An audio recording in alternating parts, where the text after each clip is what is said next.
preocupação em todo o mundo. E a gente relembra, né, que o presidente dos Estados Unidos, Donald Trump, afirmou que está perto de alcançar seus objetivos no Irã e que deve continuar atacando com dureza as instalações iranianas. A reação do mercado foi imediata. O preço do petróleo disparou, como a gente comentou, e as bolsas mundiais caíram.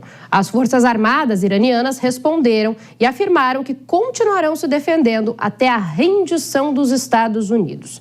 Sobre isso, como prometido no início dessa edição do Jornal Jovem Pan, a gente tem um convidado especial, o doutor em Ciência Política e professor do MEMEC do Rio de Janeiro, José Niemeyer. O professor chega aqui agora para conversar com a gente. Boa noite, professor. Obrigada pela presença aqui nessa edição do Jornal Jovem Pan. Quero pegar essa frase que eu falei agora no final, né, que vão continuar até que os Estados Unidos parem ou se rendam. Existe uma possibilidade dessa? Dá para vislumbrar isso? Para mim parece remoto. Boa noite, muito obrigado pelo convite. É um prazer estar na Jovem Pan mais uma vez com você e com a assinante, também com as comentaristas, a Dora e a Denise, um abraço para elas. Olha, a situação da guerra do Irã é uma situação... agora a Dora pode posicionar, né? Limitada, é uma guerra limitada no sentido que não ocorreu o que nós podemos chamar de uma invasão terrestre do Irã. Continua uma guerra aérea entre vetores aéreos das partes, tanto Estados Unidos e Israel, contra o Irã.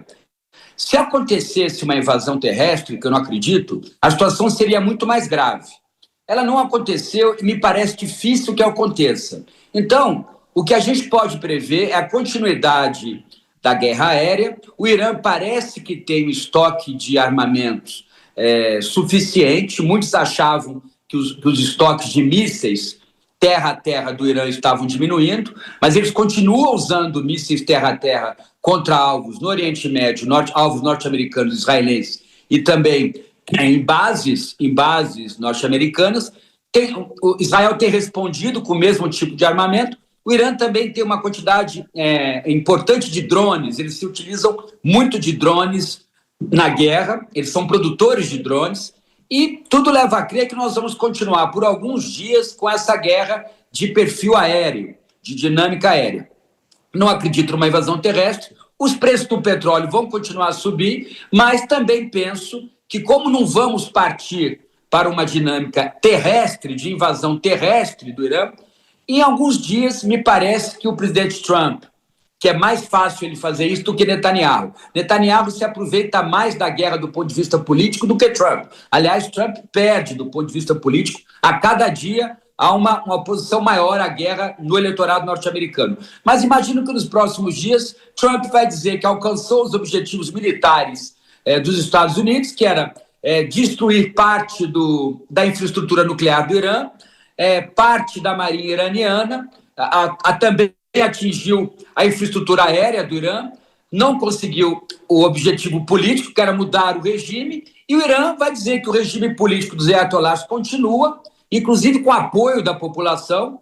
Parte da população é contra o regime, mas você tem uma grande parte da população no Irã, mais tradicionalista, que apoia o regime, e ambas as partes, tanto os Estados Unidos como o Irã, vão dizer que venceram a guerra. Isso é comum nas dinâmicas de guerra. E Israel, na minha visão, gostaria que essa guerra permanecesse, porque Netanyahu tem conseguido mais apoio político junto ao eleitorado de Israel. Professor, eu vou chamar a Denise Campos de Toledo, que já está aqui com a gente para participar da conversa, fazer uma pergunta também para o senhor. Professor, boa noite. Eu ia tocar exatamente nesse ponto que o senhor destacou em relação a Israel, que parece ser o grande vencedor, por enquanto, de todo esse conflito, não é? Porque ele teve meio que o aval para atacar também o Hezbollah no Líbano, uma ofensiva muito pesada contra o Líbano, que deixa resultados, reflexos também para a população. O Hezbollah atacou também Israel, mas a força com que ele invadiu mostra que Israel tem um objetivo muito claro. Ele quer enfraquecer o Irã, que era um grande opositor, tem um ataque ao Líbano para atacar exatamente o Hezbollah, que também era inimigo, e durante esse processo todo, Gaza ficou meio esquecido, aquele processo de pacificação. Enquanto isso, os Estados Unidos têm de explicar para o mundo o porquê dessa guerra toda. Trump, no pronunciamento de ontem à noite, tentou passar a impressão que os Estados Unidos Unidos podem sair vitoriosos de uma situação, não só da ameaça nuclear, mas ele defendeu muita posição em relação ao petróleo, falou que os preços vão cair, que os Estados Unidos vão vender muito petróleo, ampliação das reservas, ele quis exaltar essas possíveis vitórias que, na prática, a população não está sentindo. Daí a queda de popularidade. Eu queria aproveitar para incluir a OTAN, os países europeus nesse processo. Isso não pode levar a um distanciamento e também, por aí, os Estados Unidos saírem perdendo? Denise, como sempre, você é muito competente na análise. O ganho político de Israel é muito maior que o ganho político da Casa Branca. A Casa Branca está perdendo apoio político junto aos independentes e junto à parte do eleitorado republicano. Nas eleições de novembro que vão ocorrer nos Estados Unidos, para renovar parte do Congresso, há uma grande possibilidade dos democratas terem maioria. Então, Trump terá que governar os 2 últimos anos sem maioria, principalmente na Câmara Federal. Bem, com relação a Israel, não. Israel há um aumento da popularidade porque Israel está lutando uma guerra que é uma guerra praticamente de fronteira, uma guerra de proximidade estratégico-militar. E isso impacta muito no eleitorado.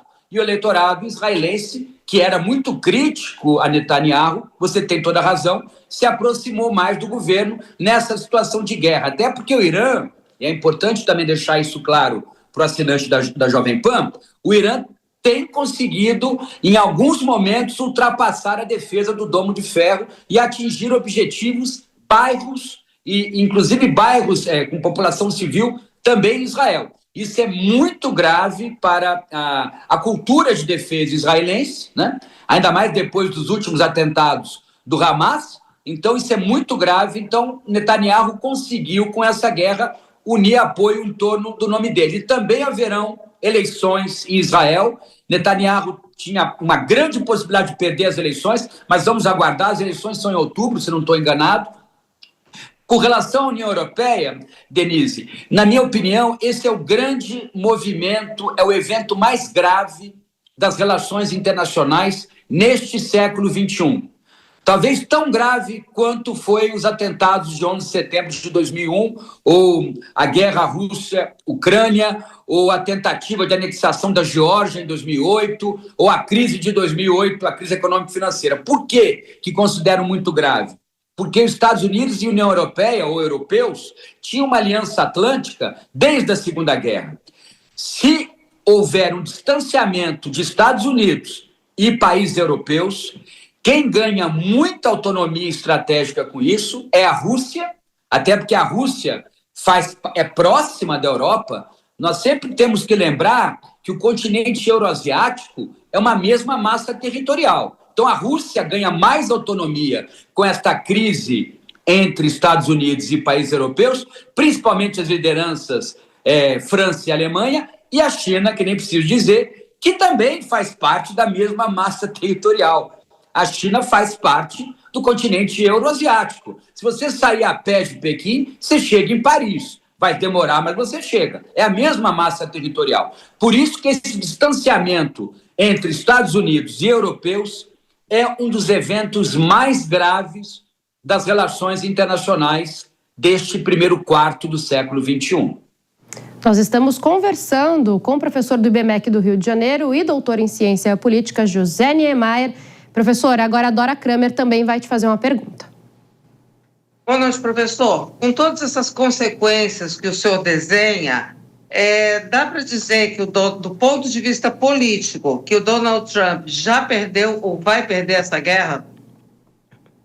Do ponto de vista político, sim. Obrigado, Dora. Também excelente pergunta. É um prazer conversar com você. Porque ele perde apoio político interno e ele faz com que o regime dos ayatollahs ganhe apoio político, porque o Irã está sendo atacado e isso também une a população. Da mesma maneira que a população se uniu em torno de Netanyahu em Israel, a população do Irã, talvez a classe média, os jovens da classe média menos, mas a grande maioria da população, que tem uma cultura de política próxima da religião muito grande, essa população se vê invadida pelo inimigo e é claro que vão apoiar o governo de Khamenei Filho. Khamenei Filho não está aparecendo ainda, Dora. Eu não tenho informação fidedigna, mas deve estar aguardando. Não sei se ele sofreu naquele atentado que a família de Khamenei sofreu, se talvez ele tenha ficado muito ferido, mas ele é o líder hoje do regime dos Ayatollahs. E ele acabou ganhando força. E quando ele ganha força a Guarda Revolucionária, as instituições que formam o que a gente chama de República Islâmica desde 1979 no Irã. Então, me parece que, do ponto de vista político, esta guerra foi muito ruim para o presidente Trump. E aproveitando também uma menção, Dora, que a Denise fez, que os Estados Unidos talvez possam estar querendo vender petróleo, né? Ela reproduziu o que Trump disse, a Denise. Não faz o menor sentido. Os Estados Unidos precisam de mais petróleo. São grandes produtores, mas precisam muito de petróleo. A máquina econômica norte-americana não vive sem petróleo. Então, pode ser que os Estados Unidos vendam um pouco de petróleo neste momento, um processo específico, mas esse cenário de venda de petróleo norte-americano se aproveitando da guerra não faz o menor sentido. A Denise tem razão. Professor do IBMEC do Rio de Janeiro e doutor em Ciência Política, José Niemeyer, muito obrigada pelo tempo para conversar com a gente aqui na Jovem Pan. Eu que te agradeço também a participação das comentaristas de tanto respeito. Um abraço a você e o assinante da Jovem Pan. Volte logo, professor, obrigada. Aqui no Brasil, o processo de transferência de presídio do ex-deputado estadual